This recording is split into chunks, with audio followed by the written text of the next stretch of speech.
Bom, só um recado aí para o pessoal que já vai entrando.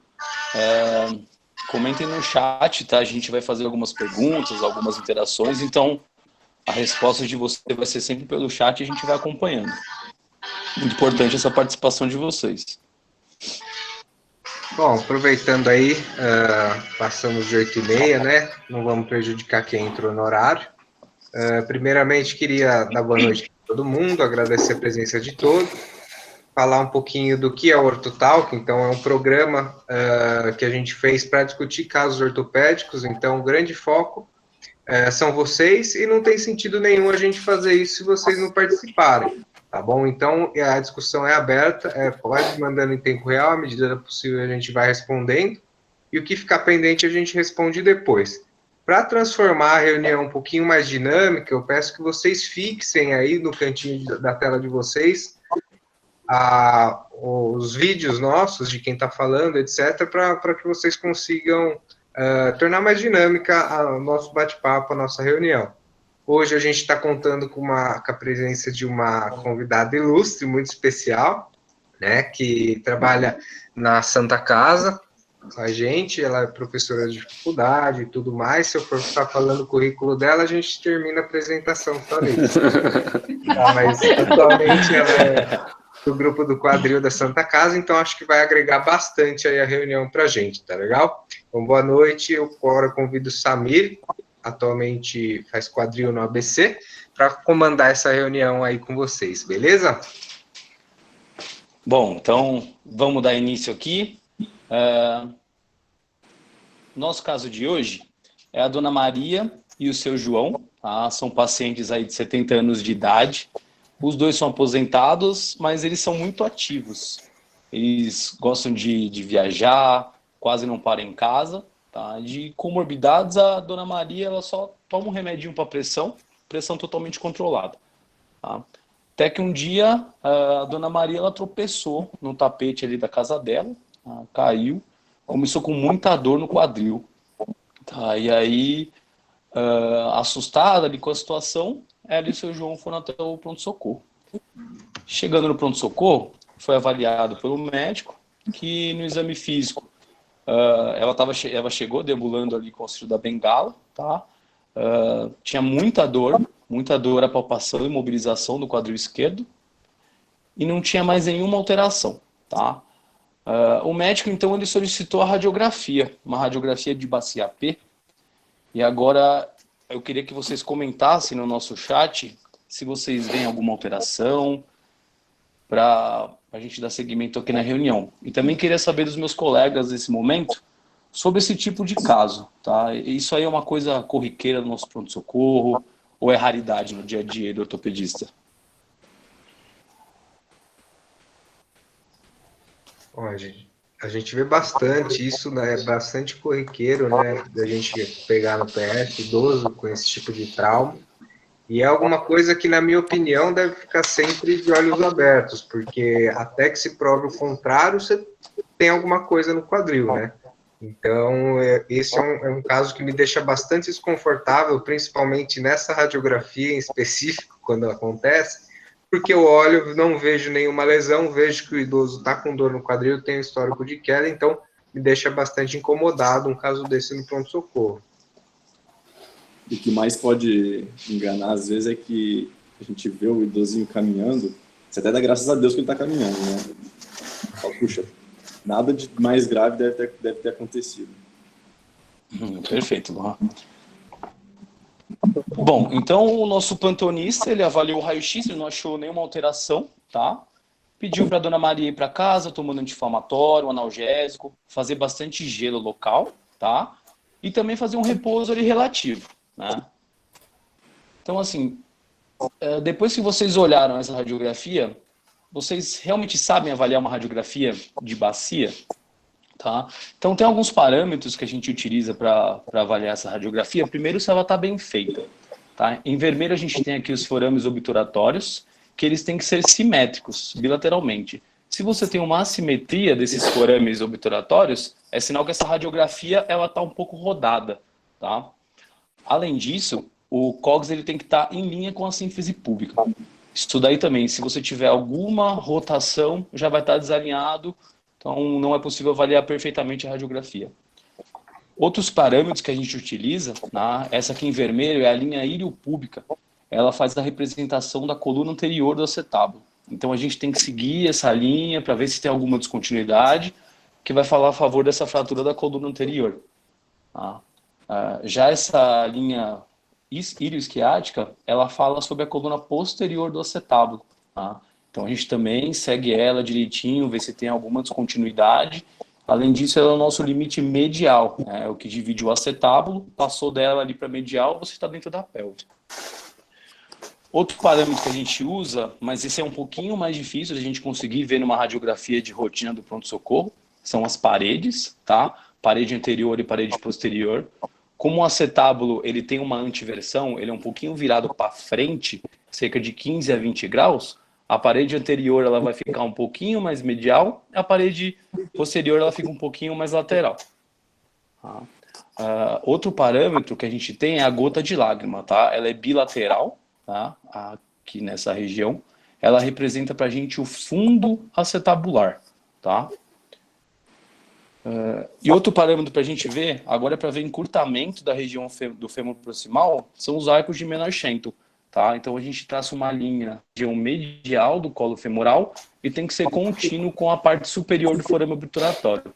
Se a gente quebra essa linha, é sinal que tem encurtamento na região do fêmur proximal. Samir, antes de você passar de slide, queria perguntar só para o pessoal entender, esses parâmetros eles são importantes só na fratura ou em outros casos também são importantes?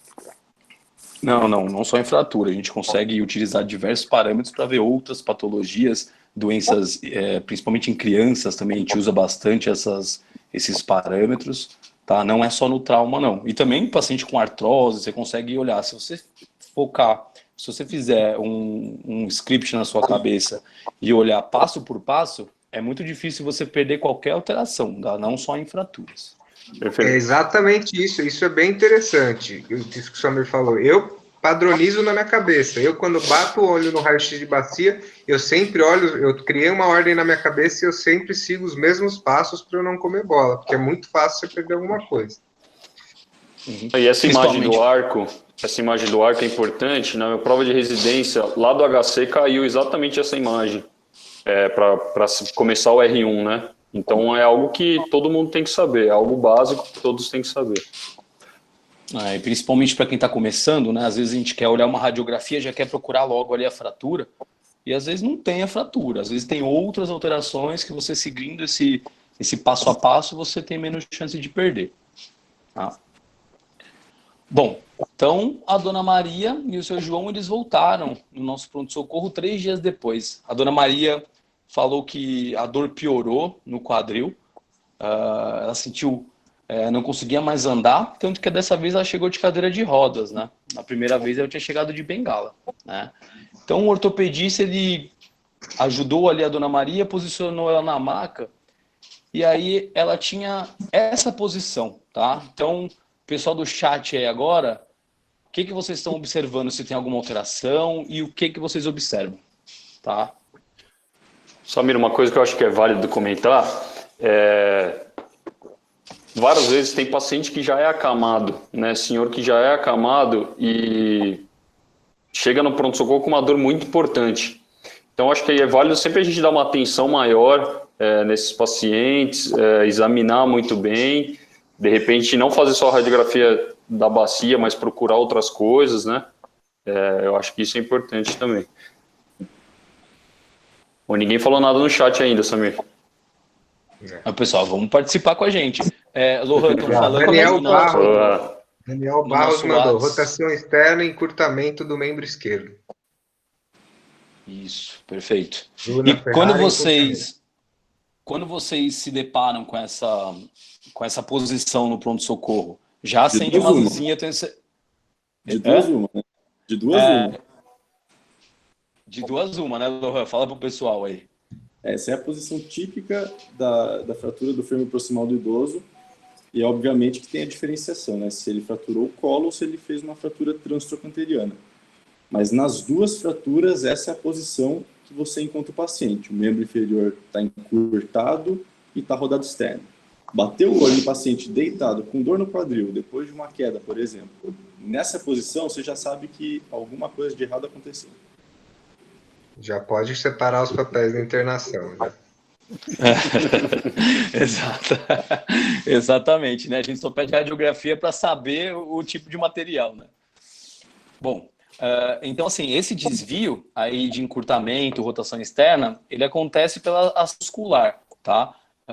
Esse músculo é o iliopsoas, ele se insere na região do trocânter menor, ele que faz principalmente a flexão do fragmento do fêmur, e aí a musculatura mais lateral, posterolateral, né, que é o glúteo médio, faz a abdução, e os rotadores laterais, eles fazem a rotação lateral do fragmento. Então, por isso que o paciente ele fica nessa posição, tá?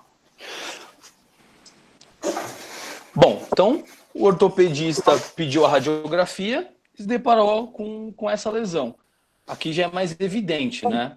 Aqui a gente já pode até observar, teve a queda dos arcos de Shenton, quebrou o arco, sinal que teve encurtamento da região do fêmur proximal, né? Uma fratura do colo femoral à esquerda. Então, para quem está chegando agora, tá, perdeu aí o início do caso, a gente está falando de uma paciente de 70 anos, muito ativa, tá? Teve uma queda ao solo, dor no quadril esquerdo, foi no pronto-socorro no primeiro momento, uma radiografia inocente, tá? E voltou no pronto-socorro 3 dias após, aí com piora do quadro, não conseguiram deambular, tinha essa deformidade em rotação e encurtamento, e a radiografia tinha uma fratura do colo femoral. Samir, no idoso que... Volta um slide, por favor. No idoso que chega nessa atitude no pronto-socorro, acamada com rotação externa e encurtamento, a gente tem que suspeitar principalmente de quais tipos de fratura? Certo.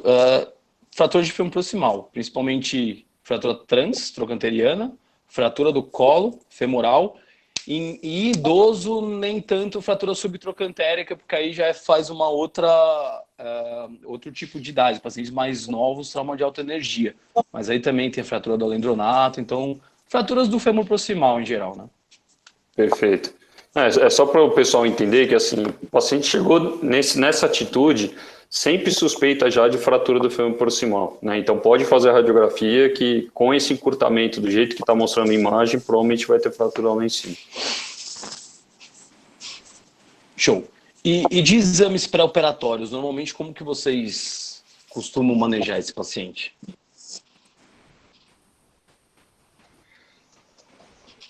Olha, eu acho que esse paciente é um paciente idoso, é um paciente clinicamente grave, mais grave que os demais.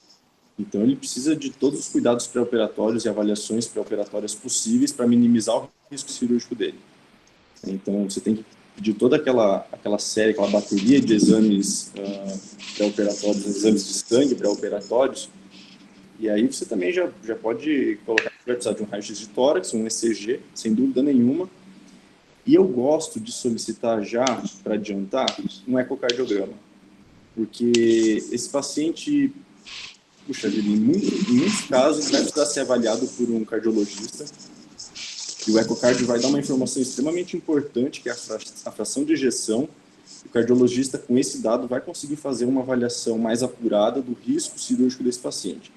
Então, uma vez que eu vou internar esse paciente, já pensando que ele vai ser submetido a uma cirurgia, toda essa bateria de exames de sangue, raio-x de tórax, ECG e ecocardiograma também. Eu acho que esse é o arrepio de todo R1, né? Vai internar um paciente assim, o cara já sabe que tem que sair correndo atrás de ecocardiograma, avaliação do cardiologista pré-operatório. Então, às vezes, você vai passar o caso para um grupo do quadril, como a gente faz aqui na Santa Casa, então tem que ter tudo pronto já e tudo certo para o operatório, né? Nada pode faltar, porque senão ele acaba não operando, né? E a gente sabe que a comorbidade, a morbidade desse tipo de fratura é muito grande.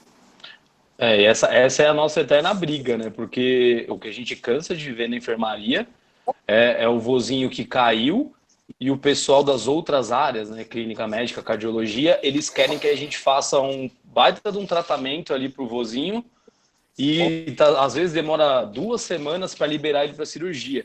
Né? E a gente sabe que, a pessoa estava em casa, ela caiu em casa, então ela ela nunca vai estar melhor do que aquele momento que ele chegou. É por isso que os protocolos de fratura de fêmur proximal no idoso, eles preconizam a gente operar em 24 a 48 horas, né? Porque o vozinho que está com uma fratura, está no ambiente hospitalar, começa a ter demência, começa a ter pneumonia. Então a tendência dele é piorar clinicamente, né? E às vezes uma pergunta que fazem é: faz espirometria de rotina como exame pré-operatório? Eu não faço. Eu acho que espirometria já é um exame, um passo a mais. Geralmente espero o clínico solicitar, caso ele veja que a função pulmonar do paciente não é adequada. Eu não peço de rotina como exame pré-operatório. Vocês pedem? Não, Lohan, não bota mais coisa não. O pessoal já pede tanta coisa que é fazer espirometria. Mas às vezes a gente precisa sair correndo e pedir, né? Quantas vezes? Mas só se alguém pede de rotina, eu não peço não. E de cuidados, né, que a gente brincava de cuidar do vozinho, o que vocês costumam passar? Eu acho que sempre lembrar nos cuidados que o vozinho ele tem a pele friável, então principalmente alguém que veio do grupo do quadril aí da Santa Casa, o colchão tem um colchão que chama caixa de ovo, que é aquele colchão de espuminha, etc., anti-escaras, né? Sempre lembrar dos calcanhares do idoso, então colocar uma luvinha cheia de água protegendo os calcanhares, porque senão eles fazem úlcera de pressão e é rápido. Quando você menos espera, coisa de 4 dias, 5 dias, fez uma escara. Então, sempre ficar atencioso com relação a isso, porque eu acho que muda bastante o prognóstico. Com certeza, além da preocupação também com tromboembolismo, né, usar meia elástica, anticoagulante. Exatamente. E profilaxia, sem dúvida. Perfeito. Bom, e Naira, tá ouvindo? O áudio, precisa liberar seu áudio. Estou ouvindo, só esperando. Naira, diz uma coisa, como que ou se tem indicação, né, de abordar esses pacientes com fratura de fêmur proximal? Como que vocês lidam com isso? Sim, sem dúvidas. Antes, obrigada a todo mundo aí, e boa noite para quem eu falei. Sem dúvida, Samir, vocês chegaram a comentar aqui que, óbvio, né, no mundo perfeito, o ideal é operar esse paciente o quanto antes. Mas a gente sabe que, em muitos casos, isso não é uma realidade, 24 horas não é uma realidade. Então, a nossa função na fisioterapia ali, na enfermaria, é evitar mais morbidade para esse caso. Então, quais seriam, né? Esses pacientes acabam, pelo posicionamento no leito, o Vitor citou as escaras, a fisio também tem que ficar muito atento a isso, né?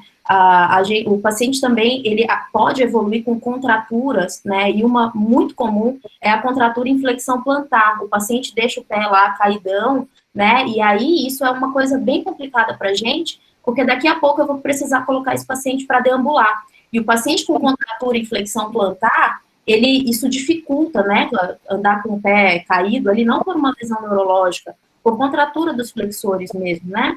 E isso a gente tem que evitar, ou ajudando ali com posicionamento, ou indo ali com mobilização ativa assistida, né, o físio ajudando o paciente a fazer mobilização, fazer dorsiflexão daquele lado.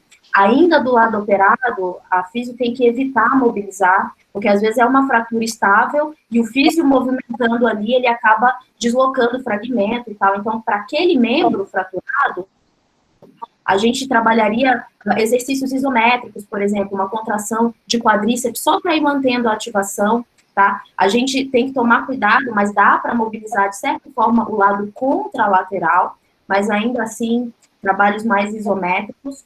Uma outra coisa muito legal para fazer com esse paciente é deixar ele sentado, trabalhar um pouquinho sentado no leito, sem jogar as pernas para fora, né? Mas trabalhar um pouco de inferiores, a gente consegue fazer tudo isso. Naira, desculpa te interromper, só fala para o pessoal, para a gente, esses exercícios isométricos, mais ou menos como que funciona. Tá.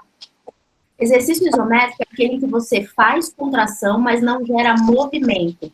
Então, por exemplo, se você contrai o seu punho bem forte, né, a gente não vê movimento no punho, mas a gente sabe que está havendo contração muscular aqui, dos flexores e tudo mais. A gente consegue fazer isso com o paciente, pedindo para ele manter o joelho, força para manter o joelho em extensão, por exemplo, né, deixar o joelho travado.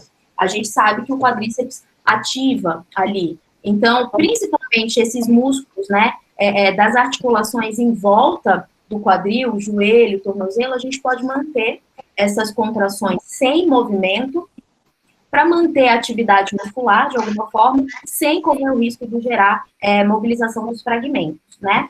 E uma outra coisa super importante aí é a físio não só motora, a físio respiratória. Quanto mais tempo o paciente fica acamado, mais ele precisa de higiene brônquica, trabalho de músculos respiratórios. Dependendo do quadro do paciente, o fato dele cansar rápido demais dificulta a gente a ajudá-lo a deambular logo depois que a gente precisa treinar isso antes dele ir embora, né? Então, a fisiorrespiratória nessa fase pré-operatória é super importante também. E a fisiomotora agrega nesse sentido, né? Para evitar mais morbidade.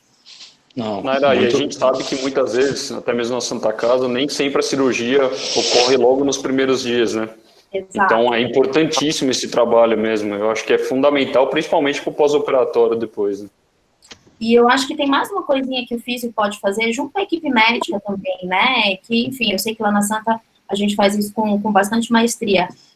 Explicar, educar o paciente em relação ao que está por vir, né? Ao tipo de cirurgia que vai acontecer. Ele está com muita dor naquele momento, mas a ideia da cirurgia, seja qual for a opção, é justamente para devolver funcionalidade para ele. Então, já ir preparando a expectativa do paciente, né?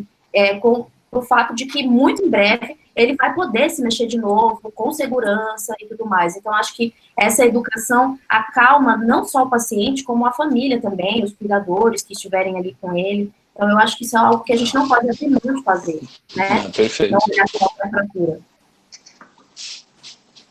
Perfeito, Naira. Bom, então a dona Maria ela foi submetida a uma artroplastia, tá? Que é a cirurgia de prótese, a substituição total da articulação. A gente diz total porque foi trocado tanto o componente femoral como o componente acetabular, tá? Então, o que tem que ficar de mensagem desse nosso caso clínico para vocês? Paciente idoso, tá? Que provavelmente já tem um quadro de osteopenia, osteoporose, diminuição da massa óssea. Muita dor, uma dor súbita no quadril, ligado ou não a trauma, tá? Às vezes, não necessariamente precisa ter trauma. Você pede o exame de imagem, uma radiografia, e o exame vem sem muita alteração para a gente, não quer dizer muita coisa, tem que suspeitar, tá? Tem que suspeitar da fratura oculta do colo femoral. A fratura oculta, ela não aparece na radiografia convencional, tá? Muitas vezes a gente tem que fazer mão de outros exames complementares, tá? Tomografia, ressonância. A ressonância é o padrão ouro. Mas a gente sabe que no pronto-socorro é muito difícil a gente conseguir fazer uma ressonância. Na tomografia, a gente tem que olhar, mas com cautela, tá? Nessa tomografia, a gente consegue ver nessa região um traço de fratura sem desvio, tá, do colo femoral.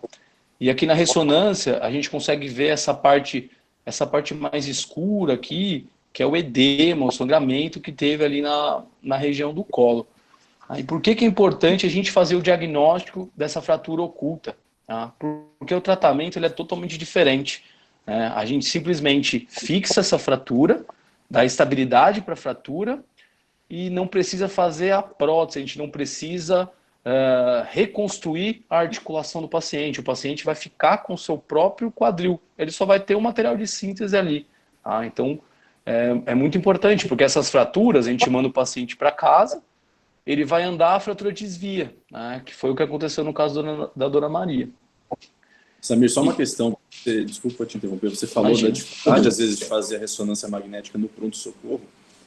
Inclusive em hospitais privados grandes, que teoricamente, deveria ter um acesso bem facilitado a esse tipo de exame, o paciente interno vai conseguir fazer o exame no dia seguinte só.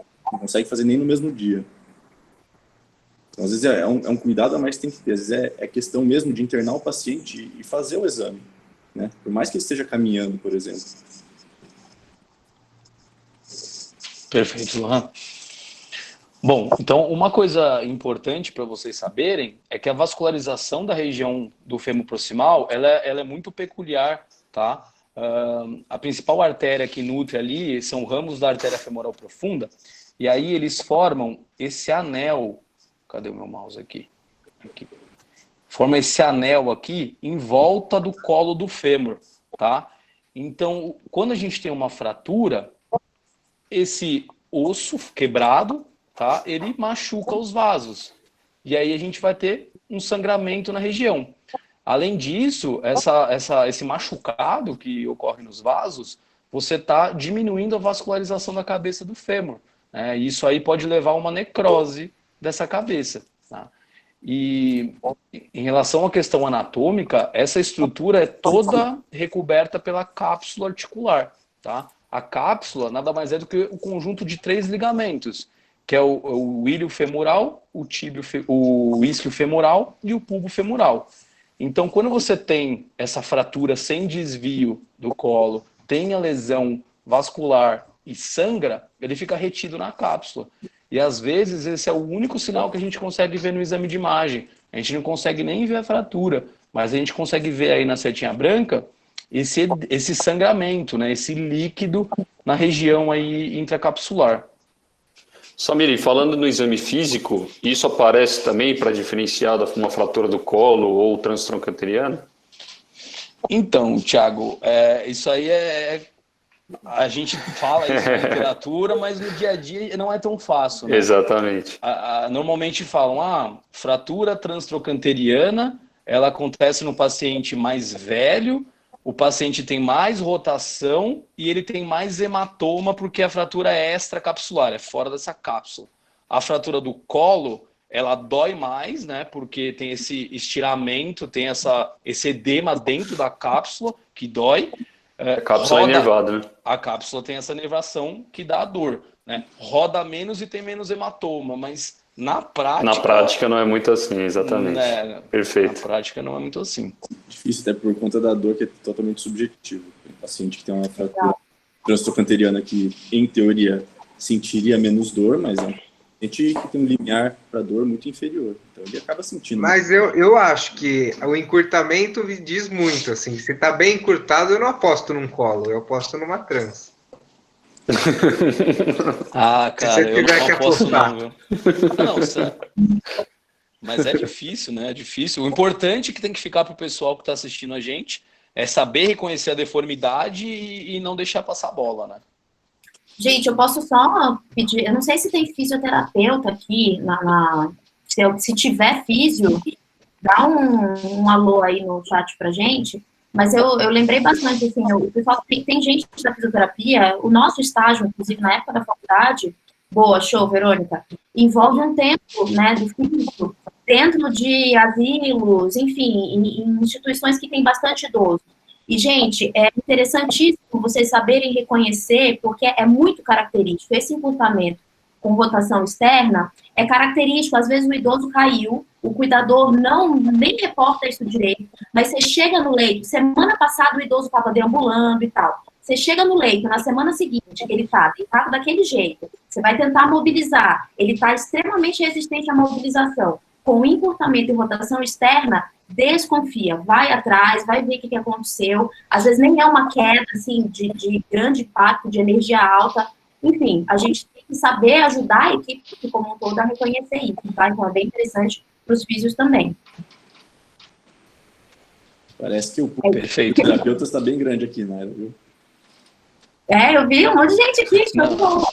Nara, perfeita a sua colocação, e isso a gente vê acontecendo, o paciente ele chega, às vezes, já vi caso de um mês depois, que a fratura já tem sinal de reabsorção, e como que ninguém percebeu, né? O encurtamento do membro já começa a comprometer o prognóstico do paciente, esse encurtamento permanente, então, eu acho que vai bem a gente saber reconhecer isso, tá? E principalmente quem trabalha em home care, essas coisas, né, Nara? É perfeito, porque nem sempre o médico é ortopedista que vai no home care também, né? E não vai saber também. Então, excelente colocação, perfeito. É isso aí. Certo. Então, como tudo na ortopedia, né, a gente costuma classificar. A classificação aí mais famosa das fraturas do colo do fêmur, a classificação de Garden, né? Ele dividiu a fratura em 4 tipos. Garden 1 é uma fratura impactada em valgo, a Garden 2 é um traço de fratura sem desvio, a Garden 3 é uma fratura impactada em varo e o Garden 4 é uma fratura completamente desviada, tá? Mas o que é varo? O que é valgo? Para saber isso, a gente tem que avaliar o ângulo cérvico de Afizaro. Então, a gente traça uma reta primeiro no eixo longo do fêmur, tá? Sempre para traçar uma reta, a gente tem que marcar 2 pontos e ligar 2 pontos e traçar a reta, para saber bem onde é o centro do fêmur. E o centro no colo. Normalmente, esse ângulo aí é 130, 135 graus, tá? Então, aí a gente considera normal. Se esse ângulo cérvico de Afizaro tiver menos de 130 graus, a gente considera um colo varo, né? Se esse ângulo cérvico de Afizaro ele tiver mais de 135, 140 graus, a gente considera um colo valgo, tá? Então, aqui é uma imagem mais panorâmica para vocês verem a diferença, certo? E Nara, essas alterações do colo, isso aí implica em alguma alteração biomecânica? Sim. Você travou, né? Melhorou? Voltou. Samir, você consegue voltar um pouquinho no teu slide só para eu tentar reforçar um pouco mais a ideia do varo e do valgo? É um termo comum, né?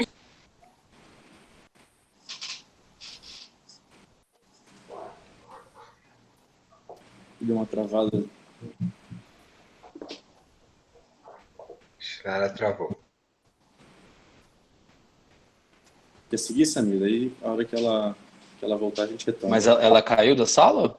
Não, ela tá na sala, mas tá travado só o áudio. Tá bom. Voltou. Voltou? Podia cair aqui quando vocês estão falando. Acontece. É só para lembrar que aqui no fêmur, para a gente gravar, a gente pega o trocânter maior do fêmur, tá? Como referência. Quando Circula isso, pessoal. Quando ele está aí maior. Quando ele está mais distante do centro de massa do corpo, ou da linha média do corpo, tudo que se afasta da linha média é varo, recebe a mesma nomenclatura, tá? No caso, para o colo, né, ou para o ângulo cérvico de Afizaro aqui, a gente toma como referência o trocânter maior. E quando ele está mais próximo da linha média, que é o caso aqui do extremo oposto, né, tudo que está se aproximando da linha média a gente chama de valgo, tá? Isso serve para o fêmur, isso serve para o joelho também. Só para vocês gravarem de forma geral, ok? Próximo, pode ir para o próximo, Samir. E, gente, assim, a nossa forma de se movimentar, a gente não é só uma série de alavancas puxadas por músculos, né? Mas a nossa forma de se movimentar envolve uma série de outras coisas para a gente escolher a maneira que cada ser humano se movimenta, nosso sistema nervoso central escolher.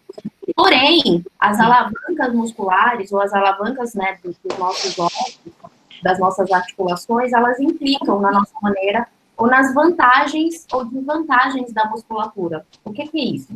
Vamos lá, eu tentei com esse slide representar pega aí a coxa normal, Samir. Vejam, quando a gente fala de alavanca de músculo, tá?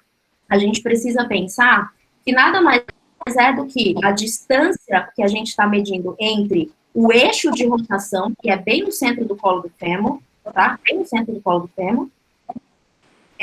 A distância entre esse eixo de rotação até o local onde a musculatura que eu estou querendo imaginar aqui, nesse caso, são os músculos abdutores, são os músculos que fazem a abdução do quadril, né?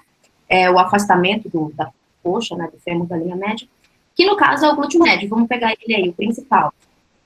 A distância entre o centro desse osso, o centro da cabeça do fêmur, até o grande trocânter, que é onde está inserido, onde o glúteo médio está exercendo força, é a distância, é a alavanca que esse músculo tem para movimentar. Pensem vocês que a alavanca que a gente tem para movimentar a porta, por exemplo, né, é a distância entre a dobradiça dela e o local onde você vai exercer a força, que no caso é a maçaneta, certo? Pensem, se vocês começarem a exercer força na porta para abrir bem pertinho da dobradiça, vocês têm que fazer mais ou menos força, mais ou menos esforço para mover a porta. Alguém consegue me falar no chat? Bem mais, né? Por quê? Porque a distância entre o local onde você está exercendo a força e o eixo de movimento segmento, que no caso da porta é a dobradiça, está muito pequena. Quando esse D, quando essa alavanca, o D que eu estou colocando aí no slide, quando essa alavanca fica muito menor, quando essa distância fica muito menor, a gente tem que fazer mais força, mais esforço para mover o segmento. No caso da coxa valga, e aí só seleciona ali a distânciazinha, Samir, no caso da coxa valga, percebam, quando o fêmur, a cabeça dele está olhando muito para cima, né, então a cabeça do fêmur está bem mais próxima do trocânter maior, essa distância, essa alavanca do glúteo, do abdutor principal, ela fica menor, certo? Então fica muito mais difícil para o glúteo controlar o movimento da pelve e o movimento do fêmur enquanto a gente está caminhando, principalmente na fase em que a gente está com uma perna só no chão. Isso está claro para vocês? Isso, a coxa valga gera para a gente, que a gente chama, do glúteo médio, que a gente chama de desvantagem mecânica. É a mesma coisa de eu trazer a maçaneta que está lá longe e colocar ela bem pertinho da maçaneta, tá? É isso que a coxa valga faz com os nossos músculos abdutores. E aí, gente, um indivíduo que antes, né, no caso de fratura, tinha um colo do fêmur, né, com um ângulo cérvico diafisário normal, se ele evolui para uma coxa valga, o glúteo dele tem mais dificuldade de manter a estabilidade da pelve. E aí eu vou pedir para o Samir lançar o vídeo agora. Observem como essa moça está caminhando. Vocês veem algo que chama atenção na maneira dela de caminhar? Observem todos os segmentos. Coxa, tronco. Ó, quando ela apoia com o lado esquerdo, coincidentemente ou não, é exatamente o lado que a nossa paciente aqui tem a fratura. Então, observem. Se você puder soltar de novo, Samir, eu já vou dar a deixa para vocês. Toda vez que ela pisa no chão, tá, com a perna esquerda, o tronco dela inclina para o mesmo lado. Perceba, o tronco dela inclina quando ela apoia a perna esquerda no chão. Ó. Ela pisa e já joga o tronco para a esquerda. Ela pisa e já joga o tronco para a esquerda. Eu quis deixar esse vídeo aí para mostrar para vocês que essa é uma das compensações mais clássicas dos pacientes quando eles têm desvantagem mecânica dos abdutores. Eles lançam o tronco para o mesmo lado para tentar diminuir o peso que o glúteo vai ter que suportar quando a perna está parada no chão. Tá? Então, essa inclinação que a gente chama de ipsilateral, é para o mesmo lado daquele segmento que agora tem uma desvantagem.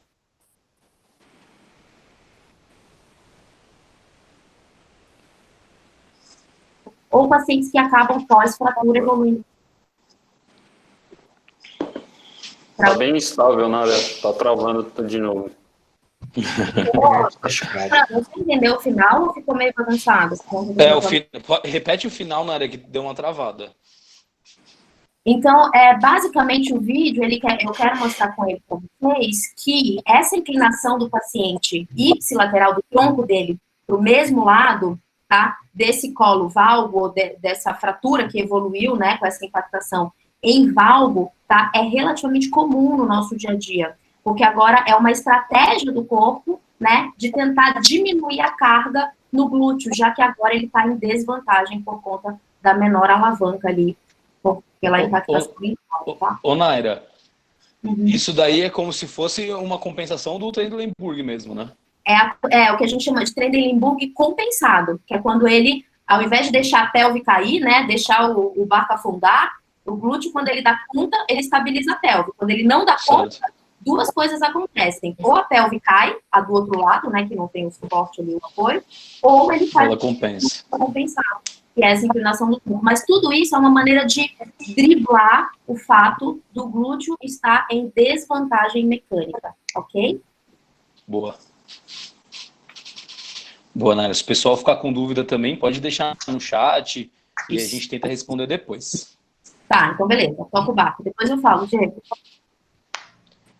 Bom, então falando mais especificamente aí das fraturas, mostrando a classificação de Garden, tá? Essa aqui, uma fratura Garden 1, né, que é aquela impactada em valgo, e a fratura Garden 2, que é a fratura praticamente sem desvio, né? No frente a gente quase não consegue ver, a gente vê mais o traço de fratura no perfil, né? Essa fratura é mais rara, normalmente a gente pega um Garden 1. Né? E qual que é a importância do Garden 1 e do Garden 2? Elas são consideradas fraturas estáveis, né? Que elas não vão perder facilmente o seu desvio.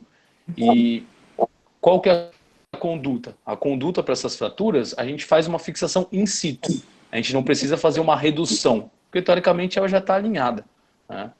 E aí eu queria perguntar agora para os meus colegas como que eles costumam fazer o tratamento, que pode ser feito tanto com parafusos canulados, que é a imagem da esquerda, como com o DHS, que é o parafuso de deslante do quadril.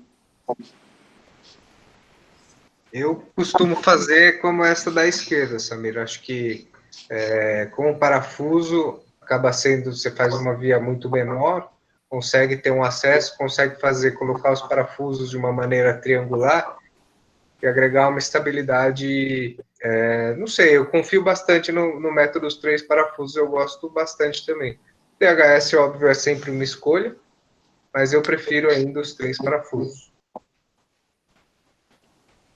Perfeito, eu concordo com você também, cara. Eu prefiro os 3 parafusos nesse caso aí. Também, os 3 parafusos, mas acho que é mais por uma questão de escola e treinamento do que por qualquer outra razão. Mas também eu faço 3 parafusos. Eu acho também que, normal, já me falaram também, porque o DHS normalmente a gente usa bastante para fratura trans, né? Que quando você tem um componente do colo já sem desvio, você vai passar um parafuso deslizante, por conta da pega da rosca, etc., você pode acabar fazendo um desvio rotacional do colo, né? Então, até por isso eu prefiro os 3 parafusos. E por seu lado esquerdo, né? Eu tenho a tendência também de usar parafuso, principalmente porque o DHS, que é esse aqui da direita, ele tem um ângulo fixo de 135 graus.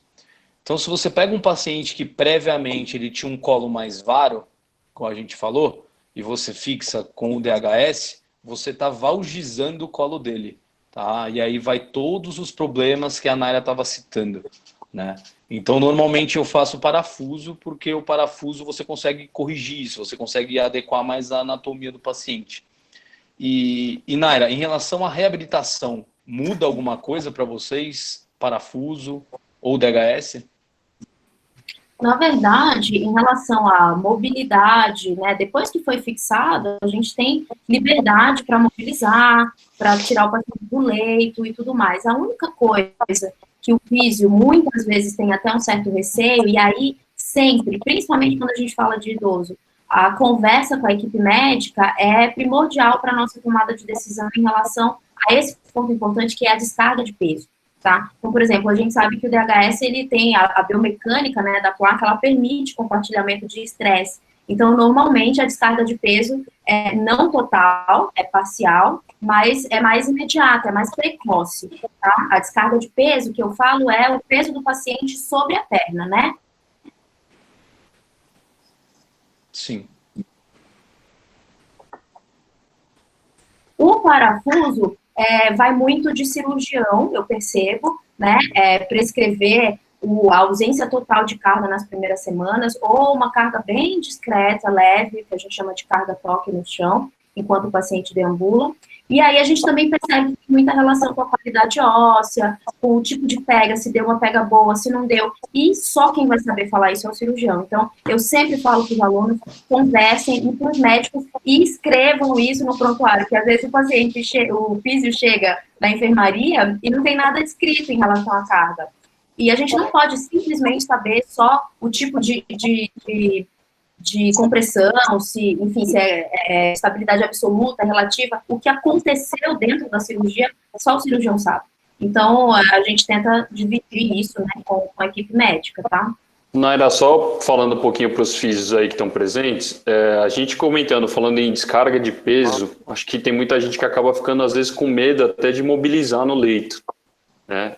Isso muda alguma coisa, você mobilizar ou não, da parte muscular, ou descarrego de peso? Perfeito. É primordial, tá? A cirurgia é feita para devolver funcionalidade, o quanto antes, certo? Então, por exemplo, se o médico operou, se você fixou, se ficou lindo, mas antes mesmo do paciente, se o físio tem medo de mobilizar o paciente, a gente começa a agregar problemas de imobilismo, né? Então, essa mobilidade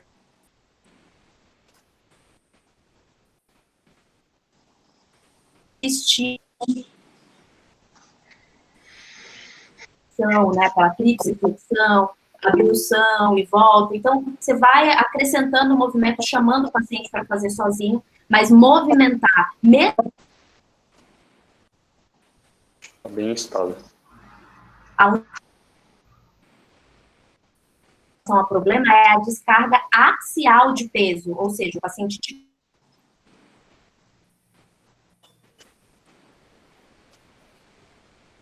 peso e pode deslocar o fragmento mesmo quando fixado, tá? Antes disso também, descarregar o peso axial do paciente, aí sim a gente, normalmente para os dois tipos de fixação, a gente tende a fazer uma descarga progressiva, sempre conversando ali com a equipe médica. Perfeito, Nádia, também tem que partir da... Porque normalmente a gente, ortopedista, só escreve fisioterapia. Aí chega lá e aí, vocês vão fazer o quê, né? Vai dar carga, não vai? Vai segurar, vai mexer? É difícil isso aí, por isso que tem que ter essa conversa, né? Deixa eu só trazer uma questão técnica que o Vinícius Sobral perguntou aqui. Ele perguntou se a fixação com esses 3 parafusos, a gente coloca um parafuso por vez ou coloca todos os 3 fios guias e aí os 3 parafusos? Ficou claro? Ficou clara a pergunta? Coloca um fio e um parafuso, aí outro fio, outro parafuso, ou você coloca os 3 fios e aí passam os 3 parafusos? Então, na verdade, isso aí depende, Lohan, porque depende da fratura. Se é uma fratura que eu consegui uma redução anatômica, não tem problema eu passar os 3 fios e depois eu vou passando um parafuso por vez, né? Normalmente a gente passa o primeiro parafuso mais embaixo, né, que é o parafuso do cálcar, que é o que vai dar mais firmeza e estabilidade na nossa osteossíntese. E aí, o próximo parafuso, esse depende. Por quê? Se eu tiver, por exemplo, normalmente tem uma cominuição posterior. Se eu for colocar um parafuso e apertar esse parafuso, você pode desviar a fratura. Então, isso aí varia do nosso traço. Mas o principal é saber que a gente tem que estabilizar primeiro o parafuso inferior. E sempre naquele triângulo invertido. Tem uma pergunta aqui que foi exatamente essa. Qual era o primeiro parafuso?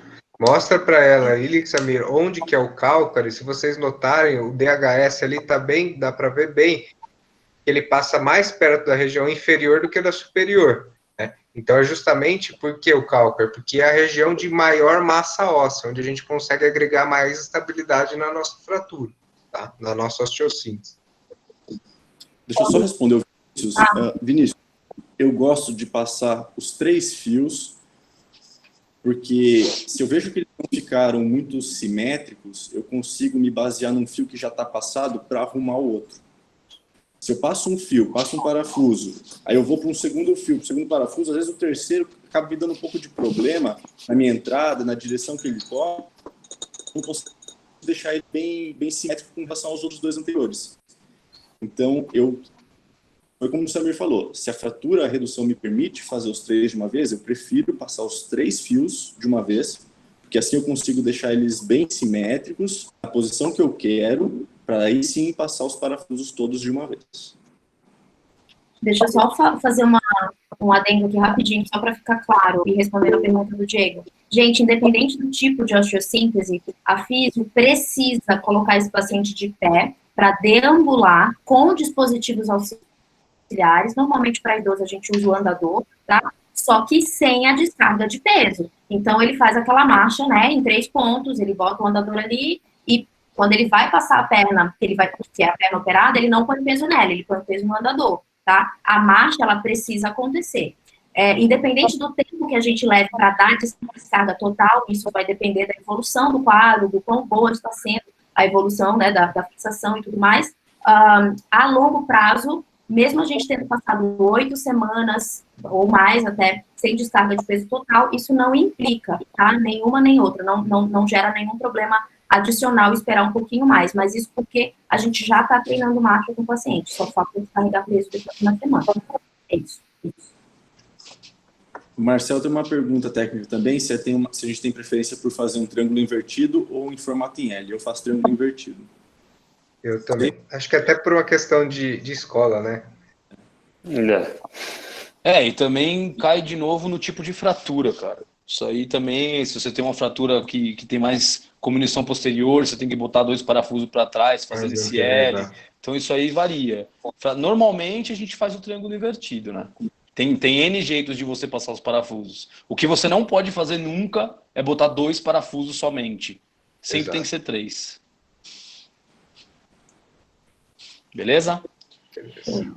Bom, então, seguindo nas fraturas Garden 3, né, que são as fraturas que têm uma empaxação em varo, e a fratura Garden 4, que é as fraturas completamente desviadas, e aqui, normalmente, isso aqui cai em prova, que é em relação às trabéculas. As trabéculas do acetábulo são paralelas às trabéculas da cabeça. E isso acontece porque tem uma fratura completa, a cabeça ela roda e volta na sua posição anatômica. Ela se desprende totalmente do colo, tá? E a importância dessas fraturas é que elas são fraturas instáveis, né? A gente não pode simplesmente fixar essas fraturas. A conduta ela vai depender. E depende do quê? Principalmente da idade do paciente. Né? A literatura ela fala pra gente que abaixo dos 65 anos, a gente tem que reduzir essa fratura e fixar. Entre 65 e 75 é aquela zona ali onde cabe mais discussão, cada caso, às vezes um paciente de 65 anos parece que tem 90 e um de 90 parece que tem 20. Então isso é onde cabe a discussão. Pacientes mais velhos, indicação de artroplastia, tá? Eu gostaria de chamar a atenção ali que vocês não estão vendo tratamento conservador. Então, não existe tratamento conservador na fratura de fêmur proximal. Então, não é que aquela história que o ortopedista é burro, que o ortopedista quer operar a velhinha que está morrendo. A velhinha, assim, a gente costuma falar que a fratura do fêmur proximal vai matar, né? Existe até uma frase clássica que o pessoal fala que a gente vem a vida pelo colo do útero e morre pelo colo do fêmur, né? Então, isso vocês têm que ficar muito claro na cabeça de vocês, porque isso mata. E mata pelas alterações que a Naira falou. Então, o idoso fica acamado, fica muito tempo deitado, acumula líquido no pulmão, vai derreter, altera todo o retorno venoso, insuficiência cardíaca, e isso só vai ladeira abaixo. Ou seja, a única certeza que você tem quando o idoso quebra o colo ou quebra o fêmur proximal é que ele vai morrer. Tá? Ele vai morrer. Então, a única chance que ele pode não morrer é operando ele. Aí entra toda a compensação clínica, etc., que a gente conversou. Mas até é sempre cirúrgico, tá bom? Essas alterações que o Vitor mencionou, a gente engloba tudo na chamada síndrome do imobilismo. Tá? Então, é justamente isso que a gente quer evitar. A gente quer tirar esse paciente o mais rápido possível da cama. Colocar ele para andar, colocar ele para se mexer. E sempre lembrar... do imobilismo. Desculpa, Lohan, mas sempre lembrar que o tempo cirúrgico altera a mortalidade. Então, se você chega, o idoso, você consegue operar nas primeiras 24 horas, você diminui a chance de mortalidade e diminui a chance de morbidade dele, do que se você deixar para operar 48, 72 horas depois. Cada dia que passa, você agrega maior porcentagem de mortalidade. Isso é importante. Só que, obviamente, se a paciente vai descompensada clinicamente, você tem que compensá-la primeiro e encontrar a melhor janela de oportunidade para fazer a cirurgia. Não adianta você pensar, puxa, eu preciso operar em 24 horas para reduzir a mortalidade dela. Mas a paciente está extremamente descompensada clinicamente, ela vai ser submetida a uma anestesia e não vai aguentar a cirurgia, o sangramento, enfim. Então, a gente precisa fazer o mais rápido possível, o mais precoce possível, dentro das condições cabíveis para a paciente, dentro daquela janela de oportunidade. Perfeito. Bom, então, né, o que é reduzir? A redução a gente faz principalmente na mesa de tração. Não sei se vocês já tiveram a oportunidade de entrar em um centro cirúrgico ortopédico e ver essa mesa. Tá? Normalmente as fraturas do colo, a gente faz algumas manobrinhas antes para reduzir ela e posiciona nessa É mesa. uma mesa de tração. Por que ela é chamada... Oi, Lohan, desculpa. Explica por que ela é chamada de mesa de tração. Certo. Nessa região aqui, o paciente ele fica em decúbito ventral, barriga para cima. Aí tem esse dispositivo aqui, tá? Que a gente chama de pirulito. E essa parte, toda essa perneira, a gente consegue puxar ela e travar na tração. Tá? Então a gente consegue ganhar comprimento na mesa. A mesa ela faz a função do que antigamente os residentes faziam, os mais novos principalmente, de ficar tracionando a perna, ficar puxando. Aqui ela consegue, no próprio mecanismo da perneira, tracionar e manter. Tá? Para quem nunca viu, o membro que vai ser operado nessa gravura é o membro inferior esquerdo. O membro inferior direito fica naquela posição para a gente conseguir acomodar a escopia e fazer as imagens intraoperatórias para ver o posicionamento do implante, da redução e etc. Então, o membro que está estendido é o membro que vai ser operado. Exatamente. E aí a gente vai checando a redução da fratura pela radioscopia e aí faz o material de síntese que a gente quis fazer, ou o parafuso ou o DHS, tá? E alguns parâmetros que a gente tem que ter para saber se essa redução ela está aceitável, né? Como é que a gente vai saber? Então, tem o índice de Garden, tá? Que ele leva em conta as trabéculas da cabeça, tá? Não é o eixo do colo, são as trabéculas da cabeça com a cortical medial. Normalmente 160 graus é aceitável a redução, tá? 160 no AP, 180 no perfil. No perfil tem que ser uma linha reta. As linhas de Lowell, onde essas linhas elas formam um S, tanto superior como inferior, tanto anterior como posterior, são parâmetros para a gente ter na radioscopia, né? E outro parâmetro que a gente usa, até foi tema da enquete lá no Telegram, foi o TAD, que é o índice de Baumgarten. Nada mais é do que a gente vê a posição do parafuso, tá? A gente pega o ápice do parafuso e vê onde que é o ápice da cabeça, tanto no AP como no perfil. Então a gente soma essa distância e no máximo ela tem que ter 25 milímetros.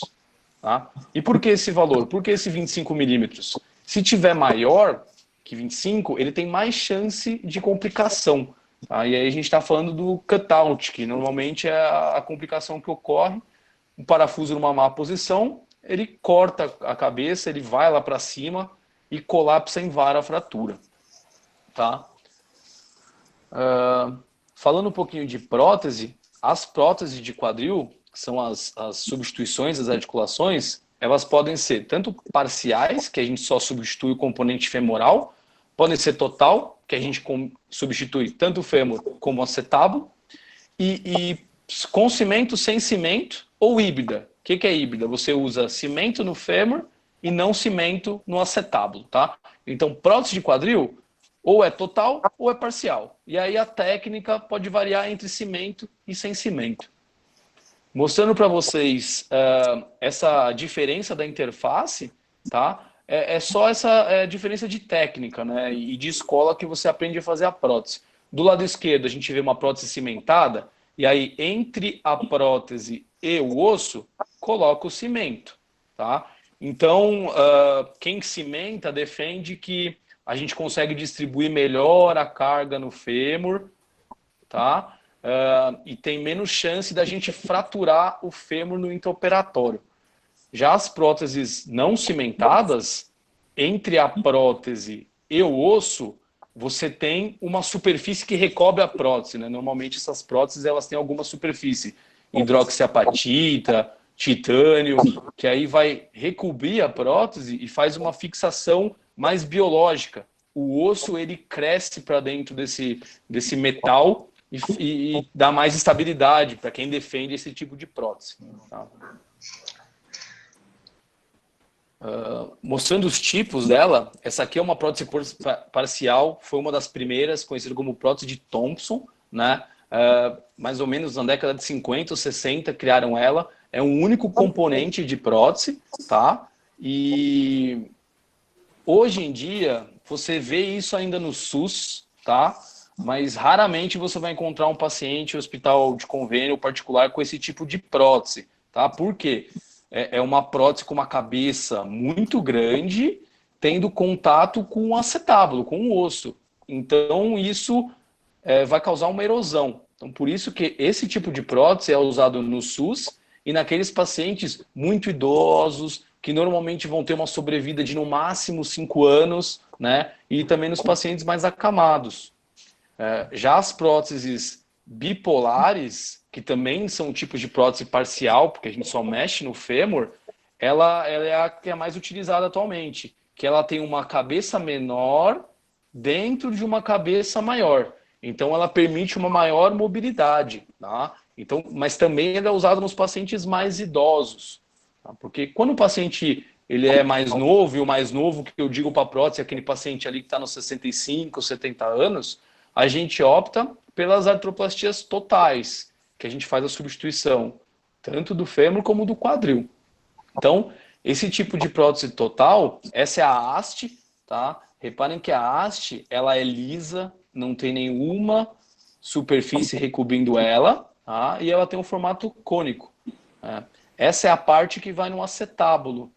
Normalmente um polietileno, que é plástico, tá? Então, como que é feito? Esse aqui é um cimento, o cimento ósseo, tem o pozinho e a parte líquida. Isso é misturado, tem essa reação exotérmica que libera calor, fica bem quente, tá? E aí forma o cimento. O cimento ele é colocado tanto no acetábulo, e aí a gente coloca o poli no acetábulo e espera secar. E depois vai para o fêmur, coloca o cimento dentro do osso, coloca a prótese e espera secar, tá? Já a prótese não cimentada, reparem na diferença da cobertura, tá? Aqui já tem um revestimento, tanto no acetábulo como no fêmur, né? A gente tem um metal que a gente chama de mais um metal poroso, que é o que permite o osso entrar e fazer essa fixação mais biológica. A gente tem mais opções dessa superfície entre o metal e a cabeça, né, que pode ser polietileno, que é o plástico, pode ser metal e, mais atualmente, cerâmica. Né?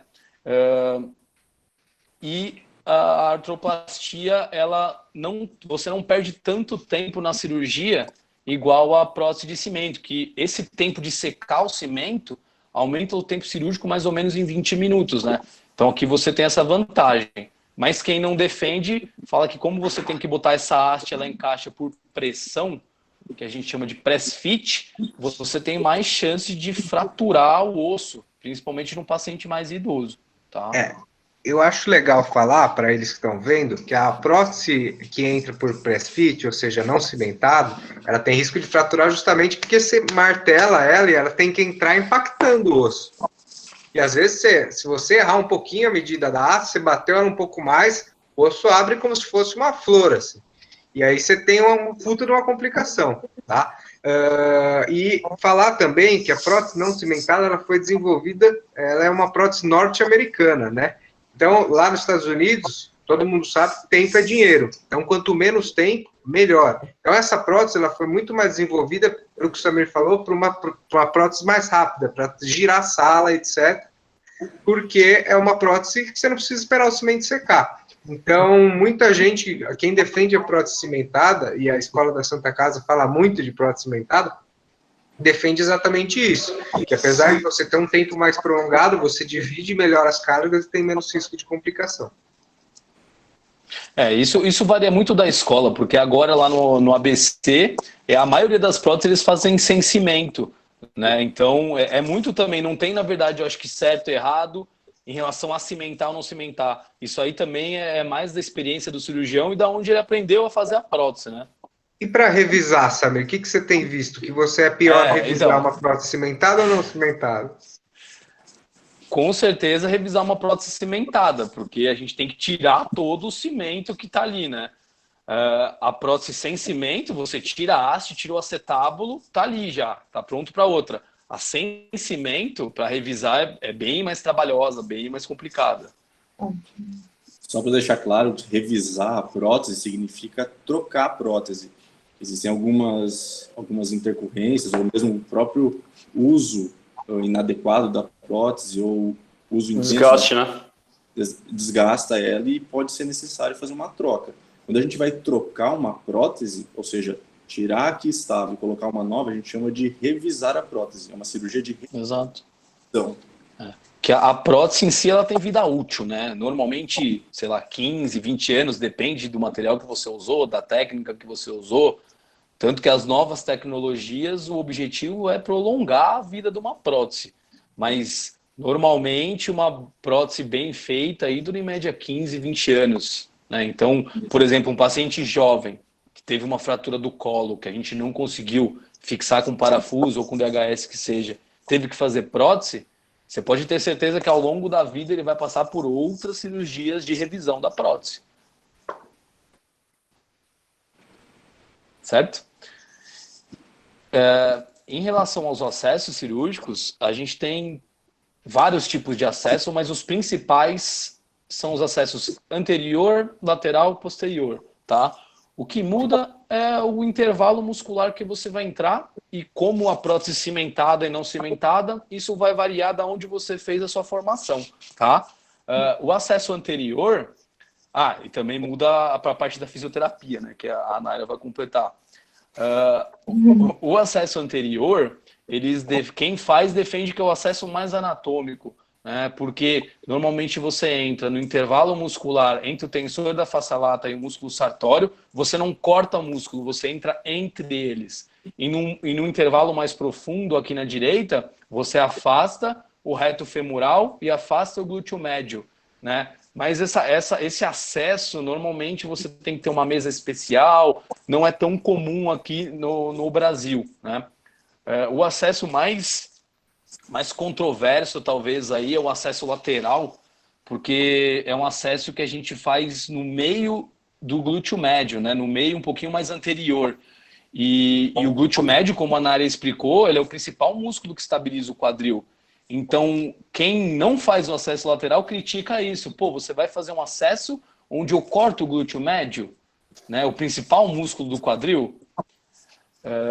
E o acesso posterior, que é normalmente o que é feito na Santa Casa, o que é feito no ABC, a gente entra no meio do glúteo máximo, é transglúteo máximo, tá? Afasta a musculatura, afasta o glúteo médio, a gente não corta o glúteo médio, preserva ele, mas a gente corta toda essa musculatura dos rotadores laterais, tá? E essa é uma crítica do acesso, porque falam que cortando essa musculatura, você está predispondo mais a luxação, a prótese sair do lugar. Tá? Então, cada acesso tem aí a sua particularidade e varia principalmente da escola que você aprendeu a fazer.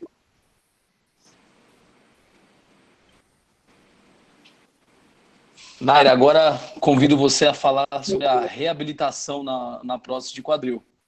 Muito bom, excelente. Bom, na verdade, assim, eu tentei separar dois momentos, né, importantes aí, principalmente para os físios que têm acesso e contato com o paciente na enfermaria, tá? Então, o paciente no pós-operatório imediato, primeiro, segundo dia, quanto tempo ele fica na enfermaria, né? Alguns vão muito rápido de alta, mas como são idosos, um ou outro acaba ficando mais tempo por outras comorbidades, ainda não estão estáveis suficientes para irem de alta, enfim. Então, o primeiro ponto, e aí eu acho que vale para os ortopedistas e para os físios, quando iniciar a fisioterapia? A literatura fala para a gente que quão antes possível, porque tanto o quão antes possível, então assim, no PO imediato, o paciente chegou de manhã no leito, saiu do centro cirúrgico, foi para a enfermaria de manhã. Se possível, o físio já passa lá à tarde, tá? E além de começar o mais rápido possível, e o maior número de visitas possível, né, da fisioterapia, então se puder fazer manhã, meio do dia, final do dia, ali na enfermaria, a literatura diz pra gente que isso acelera a funcionalidade do paciente. O paciente, ele recupera a sua funcionalidade mais rápido, tá? E é um dos grandes objetivos da cirurgia, né? Deixar o paciente funcional o mais rápido possível, certo? A outra coisa importante é o que o físio pode fazer na enfermaria, né? A gente tem 2 grandes objetivos. O primeiro deles é a analgesia. A gente sabe que a cirurgia é uma cirurgia de prótese de quadril, é uma cirurgia de grande porte, né? O paciente fica um tempo ali numa posição desconfortável, enfim. Então, a gente precisa optar por aparelhos analgésicos. O físio pode usar, tem, por exemplo, algumas correntes elétricas, né, que a gente tem para analgesia. Tem evidência científica de que o uso de aparelhos analgésicos no período da enfermaria diminui o consumo de opioides desses pacientes. Então, isso é muito legal, tá? O físio lança a mão de aparelhos, né, da Eletro, tá? Para a gente reduzir a dor, né, no pós-operatório desses pacientes. E aí o TENS é o que a gente mais tem corriqueiramente ali à disposição, tá? A outra coisa muito importante, a gente precisa dar funcionalidade para o paciente naquele momento. Então, ao invés do físio ir para o leito do paciente, ficar lá trabalhando com fortalecimento específico, de um músculo específico, não foca nisso agora, foca em função. Qual é a função que o paciente precisa? Você precisa ensinar e treinar com ele mudança de decúbito ali no leito, tá? Então, ele trocar de posição no leito. Você precisa ensinar e treinar esse paciente para dar confiança para ele. Ficar sentado, sair da posição de deitado para sentado, ok? E, por fim, a gente o paciente não deveria ir de alta sem ele ter treinado a marcha, a deambulação com o dispositivo auxiliar, que normalmente para idoso não é muleta, é o andador que é mais estável, tá? Então, a galera da ortopedia, sempre checar com o paciente, a físio está passando aqui, você já aprendeu a caminhar com o seu andador? Isso é super importante. O pessoal da físio, com todo jeitinho, né? Tem idosos que é um pouquinho mais colaborativo, outros não, tentar pelo menos 1, 2 vezes enquanto ele está na enfermaria, ensinar e andar junto com ele, ensinar a família, ok? Uma coisa importante para a deambulação, tá, gente? Dependendo do tipo de prótese, a gente tem mais segurança de estimular descarga de peso precoce para o paciente ou não. Como assim? Todas as próteses que forem cimentadas, à medida que o cimento colou, ele segurou a prótese ali dentro do canal e tá tudo bem. Esse tipo de prótese, o tipo de prótese cimentada, permite descarga de peso precoce. A gente só poupa as 2 primeiras, 3 primeiras semanas com o dispositivo auxiliar, tá? Por conta de toda a agressão na musculatura, cápsula, enfim. Só para poupar mesmo esse processo inflamatório, para não piorar, tá? Das estruturas moles. Mas em relação à contraindicação, prótese cimentada não tem de carga. Se a prótese é cimentada e o ortopedista lá prescreveu, né, poupar descarga de peso, conversa. Às vezes aconteceu uma fratura intraoperatória, por exemplo, alguma coisa que deu problema, e aí ele sabe o que está acontecendo, e aí vocês conversam, tá? Mas, via de regra, a cimentada não tem problema para descarga. Já a não cimentada, varia um pouquinho, né, meninos? Tem ortopedista que fala assim, olha, ela segura o suficiente, a carga axial pode ir dando de acordo com a segurança do paciente, o desconforto do paciente, e já tem ortopedista que pede pelo menos umas 4, 6 semanas, uma descarga de peso bem discreta, porque eles acreditam que é o tempo necessário para ver um pouco aquela acomodação ali, né, invaginação do tecido ósseo para dentro das travéculas da prótese, tá? Então, é sempre conversável isso aí, tá bom? Perfeito. Ô, Naira, a aceitação do paciente pós-operatório de uma prótese de quadril, porque eu acho que na cabeça deles, eles pensam que não tem que andar, né? Que ele operou, que ele vai ficar camado. É muito difícil para vocês chegarem e explicar que ele vai andar e tá tudo bem, e a reabilitação tem que ser feita desse jeito? É bem difícil, até porque eles estão sentindo muita dor, né? Dependendo do processo, é bem complicado, tá? E aí, assim, a gente conta muito, gente, muito mesmo.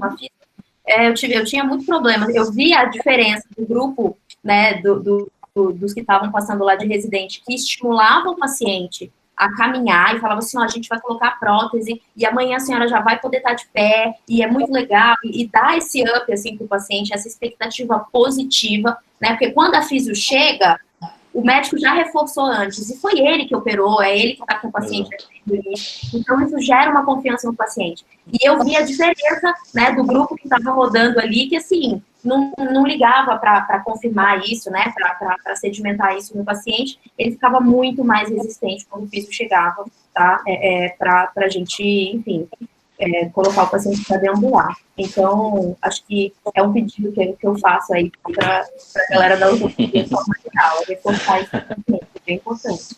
Ô, Naira, essa pergunta do Samir aí mostra bastante quem que trabalhava na residência, né, Vitinho? Quem andava dos pacientes era eu e o Vitor, né? Botava o paciente aqui do lado e anda.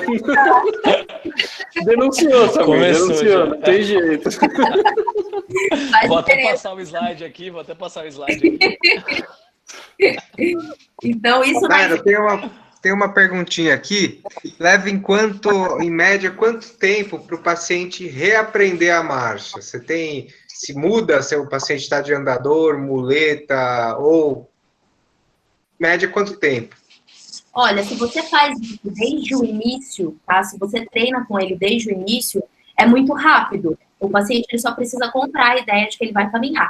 As 2, 3 primeiras semanas são um pouco mais difíceis porque ele está com dor, existe processo inflamatório em volta do quadril, todo aquele tecido, né? Apesar dele não estar pisando no chão, tá? Ele está usando o quadril na fase de balanço da marcha, né? Ele precisa avançar o membro. Então, ele está andando com um comprimento de passo bem curtinho. Dá esse tempo aí de 2, 3 semanas. Depois disso, inclusive nos casos de fratura de prótese, se você quiser pode passar o slide, sabe?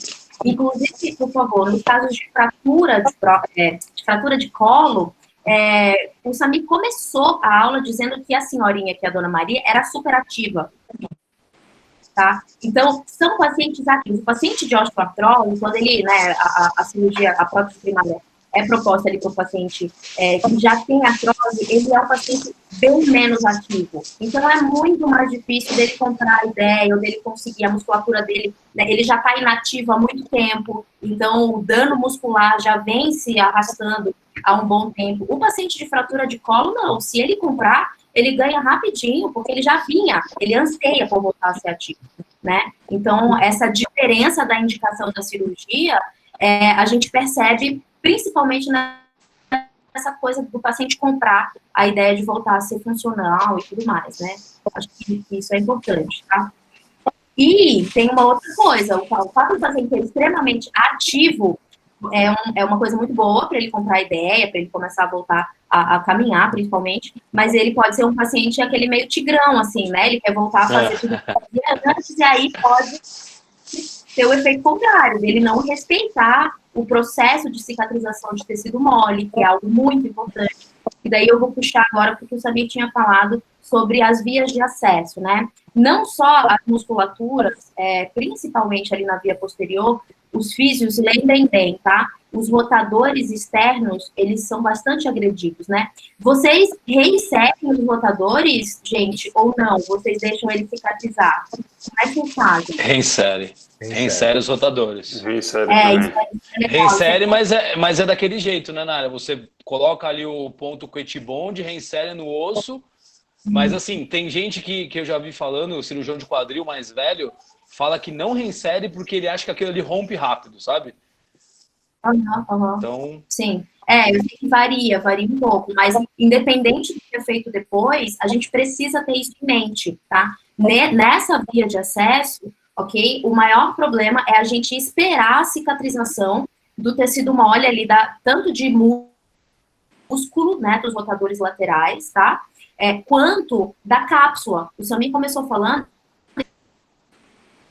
e aí eu botei mais uma imagem aqui, né, dos ligamentos capsulares. Travou, gente? Vocês estão me ouvindo? Tá, dos ligamentos capsulares. Então, veja, quando o acesso cirúrgico ele é feito na frente, né, a via anterior, os ligamentos ali da frente, o ilho femoral e o cubo femoral, a segunda foto ali, eles são cortados. Então, veja, para o físio, tá? Importante, você precisa respeitar o período de cicatrização de tecido mole branco, que é um tecido que demora mais para cicatrizar, tá? Então, ali em volta pelo menos de 6 semanas, a gente tem que poupar para essa via de acesso excesso de extensão do quadril e excesso de rotação lateral, tá? Então, o físio pode ir ganhando mobilidade com o paciente, você não tem que deixar o paciente parado lá, né, sem se mexer, mas percebam, isso deve ser tomado como cuidado, excesso de extensão e excesso de rotação lateral, quando a via é anterior.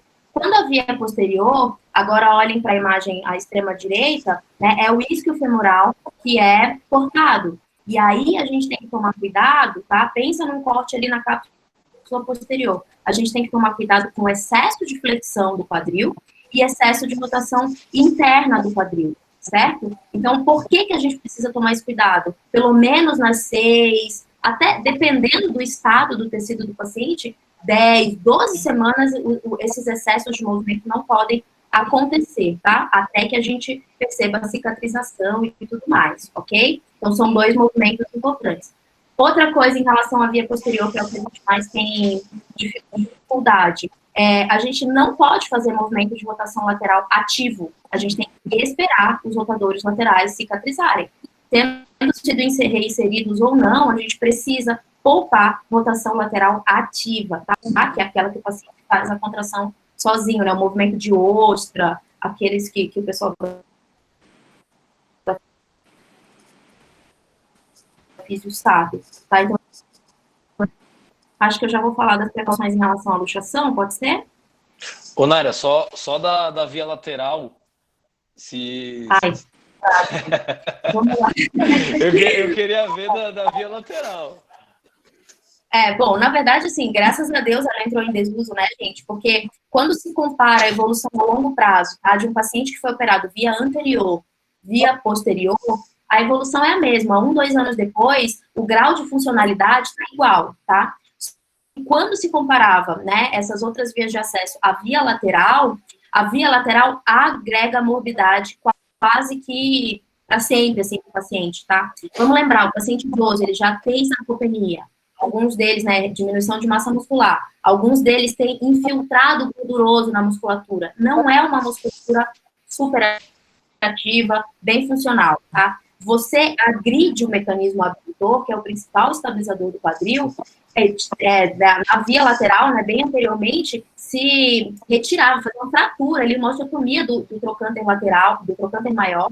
Então, era algo, assim, seríssimo. A gente demorava muito para ter a funcionalidade e, às vezes, ela não voltava ao normal nesses pacientes, tá? Então, que bom que a via lateral isso aí. Mas tem cirurgião que faz, né? Então, o fisioterapeuta precisa, dependendo da cidade, o fisioterapeuta precisa ficar atento. Quando você vê que tem uma cerclagem ali no trocânter maior, e aí tem ali a incisão, né? Você vê mais lateral, via lateral, você trata como se fosse uma fratura de trocânter. Você espera aquilo ali cicatrizar, né? Osso integrar tudo direitinho, tá? Tem isso. E até cirurgiões de trauma que fazem prótese, normalmente cirurgião ortopedista geral que faz prótese, ele faz prótese parcial. E eles fazem por via lateral de Hardinge, lateral direta, que não faz osteotomia de trocânter. Então, isso aí é importante saber também, né? Da reabilitação e... É complicado, eu também fico meio assim com via lateral. A físio vai tratar como se fosse uma fratura de trocânter, ok? Fratura de trocânter. Vai esperar ali, calcificar tudo, ficar, enfim. Eu trouxe esse último slide, eu prometo que está acabando. Antes da gente focar nele, eu quero falar de uma coisa super polêmica, tá, gente? Aí eu vou jogar para vocês. Nem estava combinado isso. Quantos de vocês, ou como que vocês lidam com a instrução para o paciente em relação a evitar excesso de adução, flexão e rotação interna para o paciente com prótese, né? Não sei quantos físicos já viram, tem paciente que fica lá no leito com aquele coxim entre as duas pernas, né, para evitar que o paciente faça involuntariamente a adução de quadril. Meninos, como vocês abordam isso com o paciente? Em relação a essas instruções contra, né, uma possível luxação aí. Normalmente um pós-operatório imediato é o nosso principal temor. Então, a gente costuma utilizar esse coxim de abdução que você falou, que é um coxim que a gente coloca no meio ali do joelho, deixando a perna aberta, para evitar isso. E aí a gente vai instruindo ele, porque o que acontece, Nara, uma das dúvidas que eu vejo no ambulatório, eles têm muita dúvida de que lado dormir, né? E a luxação da prótese, ela acontece quando ele está dormindo, porque quando você deita de lado e você deita no lado contralateral que você operou. A sua perna operada, ela vai fletir e ela vai rodar interno e vai aduzir, que é o que luxa a prótese. Exato. Então, esse trabalho tem que ser muito bem feito nas instruções do ambulatório. E eu, normalmente, eu falo, você não pode sentar em lugar muito baixo, você não pode dormir do lado contralateral. Então, são várias, né? São várias instruções que a gente vai tentando criar na cabeça do paciente para ele evitar esses mecanismos, né? Show. E atividade sexual, Nari, como que você comanda? Pera, não, eu tô falando de algumas Peraí, algum de vocês não dá instrução nenhuma para o paciente? Deixa o paciente livre? Não tem como. Acho que é um vício isso, né, Nara? A gente é da Santa Casa. Se não dá instrução, você tá fora da residência, né? Eu posso falar um negócio polêmico aqui para vocês? Pode. Rapidinho. Seguinte, o físio, tá? No pós-operatório, a gente tem uma dificuldade muito grande, principalmente para paciente com artrose, tá? Que aí opera por artrose, né? O paciente, ele assume uma condição de movimento bem restrita. O paciente, dependendo da forma como a instrução é dada para ele fica extremamente vigilante, extremamente temeroso de fazer movimento, e ele fica menos funcional, tá? Ele passa, e aí a literatura mostra isso pra gente, as 6, 8 primeiras semanas, que a gente sabe que são as mais críticas, realmente, para uma luxação, né? Tem paciente que não sai de casa, isso foi feito um estudo qualitativo, tá? Paciente que não sai de casa, paciente que não toma banho sozinho, o paciente fica extremamente temeroso. E isso para a reabilitação e para o que a gente almeja, que é a funcionalidade o mais rápido possível, é algo que compromete demais. E aí a gente já tem um nível alto de evidência, eu fiz questão de procurar isso na internet recentemente, né, para dizer para vocês, e se vocês quiserem eu passo o artigo e tudo mais, um trabalho feito multicêntrico, não é só um, em vários centros, inclusive em países diferentes, comparando a taxa de luxação em grupos de pacientes, 500 pacientes, num grupo que foi instruído desse jeito, evitar banco baixo, trocar o vaso sanitário, não dirigir por um X tempo, não cruzar a perna, né, dormir com coxinha e tudo mais, versus pacientes que não foram instruídos de forma nenhuma, ou instruídos com um pouquinho menos de temor, assim, então só não cruza a perna, sabe, assim, uma instrução relativa, bem menos, né, grave, assim. E não houve diferença na taxa de luxação. Nenhuma. Assim, não houve? Tá? Não houve. Eita. Eu sei que a dupla mobilidade, né, que tenta garantir aí pra gente, é um outro tipo de prótese que tenta garantir pra gente um menor índice de luxação e tal, mas o que eu queria dizer para vocês, né, a informação é muito forte, mas aqui o meu pedido, né, como quem lida com paciente pós-operatório se vocês forem instruir, tá, e aí, gente, varia muito também, às vezes, vocês viram que o componente acetabular, por exemplo, não cobriu direito a cabeça do fêmur. Então, eu não estou falando da posição dos componentes um pouquinho mais complicada, eu estou falando de uma prótese que ficou boa, tá, que a cobertura ficou boa, que está tudo bem, que os ângulos de rotação estão ok, tá, eu estou falando desse tipo de prótese. Se vocês forem instruir, hoje a literatura já sedimenta isso pra gente. Instruam sem botar medo no paciente, porque isso compromete a funcionalidade dele, tá? Nesses estudos não houve diferença na taxa de luxação, mas o grau de funcionalidade do paciente e o grau de satisfação dele com a prótese total de quadril, com a cirurgia, no grupo que foi extremamente colocado medo ali nele, né, com um monte de instrução e restrição, a funcionalidade desse paciente, o índice de satisfação dele com a cirurgia foi menor. Olha que louco, né? Caramba. Então, assim, para vocês pensarem, tá? Para vocês pensarem. Eu sei que a gente bota, né, a gente escuta isso no hospital e tal, mas para vocês pensarem, eu mando o trabalho depois. E isso ajuda a física, tá? Bastante, porque a gente quer botar o paciente para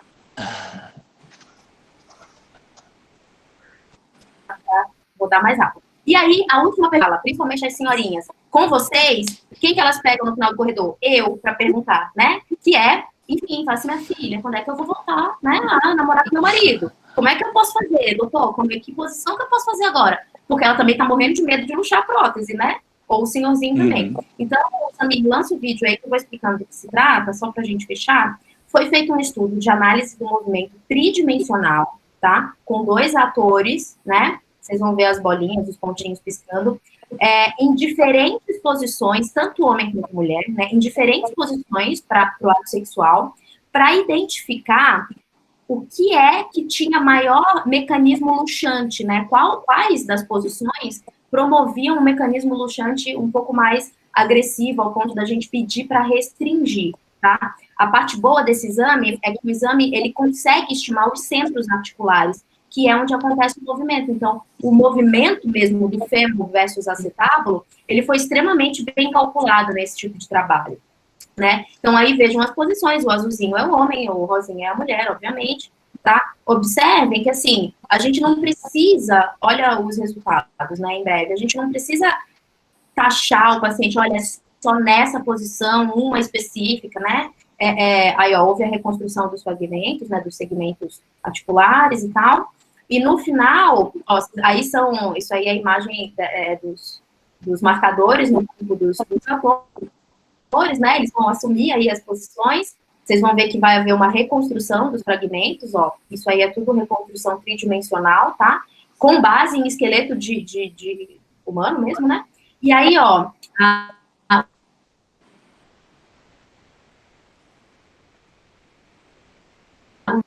e o resultado vem agora. Observem que o que tem o tiquezinho positivo é o que pode, é o que não tem mecanismo luxante, tá? Então, se vocês olharem, tem várias posições, e fazendo uma análise geral só posição com muita flexão de quadril e rotação interna. Ih, passou. Com muita flexão de quadril e rotação interna, que a gente tem que pedir para evitar, tá? Claro, as primeiras 6, 8 semanas, né, que é o período que a gente espera cicatrização da cápsula e tudo mais, vale a pena pedir para evitar, mas o paciente não precisa ficar fadado a uma posição só até o final da vida, né? Parece que eles não fazem nada, mas eles fazem, tá, gente? Então, só pra gente perceber aí o máximo. E dá pra ver que fica com uma gama boa de opções ali, né? Achei que era mais restrito. Exato. É isso que... Não, esse estudo é sensacional, né? Muito legal você ter trazido isso aqui pra gente, que é uma coisa que quase ninguém fala, né? Não, quase ninguém fala. Quase ninguém fala sobre isso e é um tabu ainda para o paciente que opera, né? Sim, às vezes ele tem vergonha de perguntar, né? Deixa eu voltar lá no... Acho que a gente tem que dizer, sabe, gente? Acho que a gente tem que chamar, falar, ó, e em relação à atividade sexual, você pode fazer só, assim, isso, Samir, trava lá no finalzinho. Eu vou travar no finalzinho. Pra quem quiser tirar foto aí, de repente, para lembrar. Mas, ó, só posições com muita... ele não deixa eu travar. Ele não deixa eu travar, peraí. Vai não, falando aí que eu vou tentando. Aí. Arrasta lá o cursor. Calma aí, tá meio ruim aqui. Vai dar certo. Boa, fica aí. Aí. Então, veja, só excesso. E às vezes tem um que dá para homem, tem outro que dá só para mulher, a maioria dá para os dois. Então, acho que fica bem bacana, né? A nossa ideia, acho que a gente tem que pensar sempre assim, gente. A cirurgia é para dar funcionalidade para o paciente. Não adianta esse paciente operar e você encher ele de restrições, né? Ele já vinha com restrição, principalmente o paciente com osteoporose. Então, acho que é isso.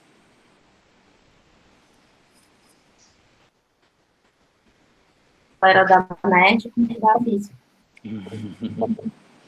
Cortou o finalzinho na área do que você disse. Não, acho que é isso. Acho que essa era a minha contribuição. Vamos tentar deixar o paciente mais funcionante e funcional possível, né? E, enfim, acho que era isso. Espero que tenha sido útil para vocês. Pô, olha lá, Dona Maria e o seu João, feliz com a família. Nária, foi muito boa a sua contribuição. Nossa, agregou demais a nossa discussão, o lado do profissional que trabalha aí no dia a dia com a gente, né? Tanto no pré, tanto no pós-operatório. Então, acho que foi muito válido, a galera que participou da reunião aí também, no chat. Foi tudo muito legal. Obrigado mesmo, Nária, por ter aceitado o convite aí da equipe do Ortotalk. A gente agradece muito você, viu, pela participação. Eu agradeço demais, sinceramente. Isso para mim, eu acho que para físio também é um ato, sabe, gente? A gente poder sentar de igual para igual, conversar, expor o que a gente pensa e cada um contribuir, né, com aquilo que consegue fazer pelo paciente. Então, parabéns, muito mais do que agradecer, ou tanto quanto agradecer, eu quero dar parabéns para vocês pela iniciativa e pela ideia de apoiar outros profissionais. Acho que os nossos pacientes só têm a ganhar com isso. Então, parabéns mesmo, vocês têm um futuro promissor aí. Conheço o particular de cada um, então estou bem orgulhosa de vocês, parabéns. Naira, muito obrigado pela presença. Acho que desde o começo, desde a primeira discussão que a gente teve, a gente sempre tenta trazer uma visão multidisciplinar para todas as discussões de caso, que é fundamental, né? É o que a gente vê no dia a dia, que funciona com os pacientes. Então, de verdade, muito obrigado pela contribuição. Acho que foi muito válido para todo mundo. O pessoal que está assistindo a aula, que for fisioterapeuta, por favor, encaminhe para os colegas, vão participar junto, que eu acho que é o essencial mesmo. É isso aí, gente. E sigam os meninos, a galera da física, tá? A gente precisa entender que ajuda a reabilitação também, tá bom? Combinado. Valeu, Naira, obrigado pela participação, obrigado a todo mundo por ter participado. E aí as informações, o pessoal que ficou perguntando do certificado, a gente vai dar lá no grupo do WhatsApp, como que vai... No Telegram. E no grupo do Telegram também. O link para participar do grupo do WhatsApp, a gente vai disponibilizar ao término dessa reunião, lá no nosso Instagram, vocês podem clicar lá que automaticamente já entra, tá? E se ficou alguma dúvida, manda mensagem inbox para mim no Instagram, que eu vou responder todo mundo, tá? Prometo. Fala o seu Instagram, Naira, pro pessoal. É Naira... tem que o povo vai escrever Nayara. É Naira, com Y, _, Rabelo. Não, a gente vai botar no nosso. Acertei, aqui, Naira? o pessoal pega por lá. Acertei aí, Naira? Acertou, parabéns, tá? Subiu na minha escala. Então, é isso, pessoal. Muito obrigado a todo mundo que participou. Show de bola. Obrigado, gente. Então. Um abraço. Amigos, obrigado mais uma vez pela reunião aí. Tamo junto sempre. Falou, meus Tamo parceiros. junto, tamo junto. E hoje é feriado em boa parte do Brasil. Acho que aqui em São Paulo a gente não se ligou, porque não é. Mas tem um pessoal que tá no feriado assistindo aula, tá? Então, de parabéns. É isso aí, ficou alta, né? A audiência passou de... Também, né? Feriado na quarentena tá de sacanagem, né, meu?